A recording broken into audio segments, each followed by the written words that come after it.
भारत और ब्रिटेन के बीच 4,198.58 करोड़ रुपए यानी $468 मिलियन का रक्षा सौदा हुआ है। इसके तहत ब्रिटेन भारतीय सेना को ब्रिटेन में निर्मित हल्की मिसाइलों की आपूर्ति करेगा।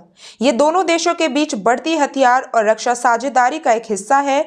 ये घोषणा ऐसे वक्त में हुई जब ब्रिटेन के प्रधानमंत्री कीर स्टारमर मुंबई में भारतीय प्रधानमंत्री नरेंद्र मोदी से मिले।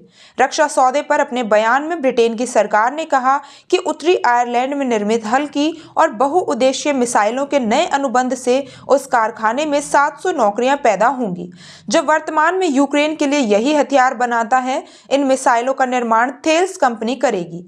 व्यापक हथियार साझेदारी के मार्ग को खोलेगा। बयान में कहा, यह सौदा ब्रिटेन और भारत के बीच एक व्यापार हथियार साझेदारी का मार्ग प्रशस्त करता है, जिसे लेकर दोनों सरकारों के बीच फिलहाल बातचीत चल रही है। मोदी स्टारमर वार्ता पर एक संयुक्त बयान में भारतीय सेना को हल्के बहुउद्देशीय मिसाइल प्रणालियों की आपूर्ति की योजना के अलावा भारत के नौसैनिक मंचों के लिए समुद्री विद्युत प्रणोदन प्रणालियों को संयुक्त रूप से विकसित करने के लिए अंतर सरकारी समझौते को अंतिम रूप देने के लिए सैद्धांतिक कदम की बात भी कही गई। भारतीय वायुसेना के प्रशिक्षकों के रॉयल एयरफोर्स के साथ जोड़ने के लिए अलग पहल की घोषणा की गई।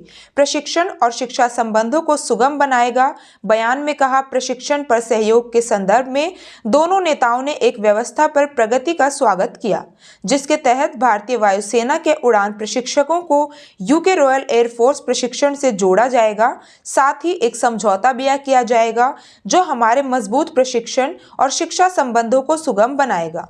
इसमें कहा गया, इसमें भारत की वायु रक्षा क्षमताओं को और अधिक सहयोग मिलेगा और आत्मनिर्भर भारत की भावना के अनुरूप भारतीय रक्षा मंत्रालय की वर्तमान और भविष्य की आवश्यकताओं को पूरा करेगा और दोनों देशों के बीच जटिल हथियारों पर दीर्घकालिक सहयोग को प्रोत्साहित करेगा।